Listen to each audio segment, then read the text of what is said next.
Сәлем, мен сіздерге бүгін дымлама тамағын жасап көрсететін боламын. Ең алдымен қазанға май құйып алыңыз да, үстіне етті салып қойып, қызыл болғанша қуырып алыңыз. Қыздар, ет негізі қойдың да, жылқының да, сиырдікі да бола береді, бірақ қабырғалы жерден алсаңыз өте дәмді болып шығады.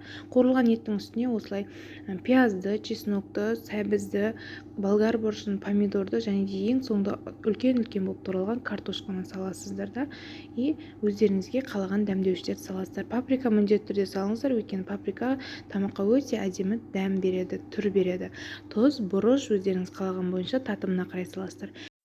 Бетін осылай полный капустамен жауып шығатын боламыз, қыздар. Капустасы қанша көп болса, соншалықты сочный, дәмді болып шығады, қыздар.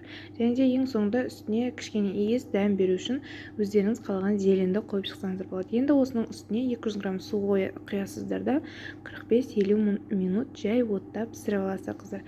Өте дәмді, ең басты еттері жұмсақ болып, керемет болып шығады. Ет өз сөлінде піскеннен кейін, қыздар, өте керемет дәм береді. Қуырып жегеннен қарағанда мына тамақ өте дәмді болады, қыздар. Және де менің арнамда бұдан басқа да екінші тағамдардың, дәмді десерттердің рецепттері бар, қыздар. Сондықтан менің арнама міндетті түрде тіркеліп алыңыздар. Және де колокольчик басып қойсаңыздар, сіздерге мен видео салған кезде барлық видеом сіздерге SMS ретінде барып тұрады, қыздар. Ас болсын.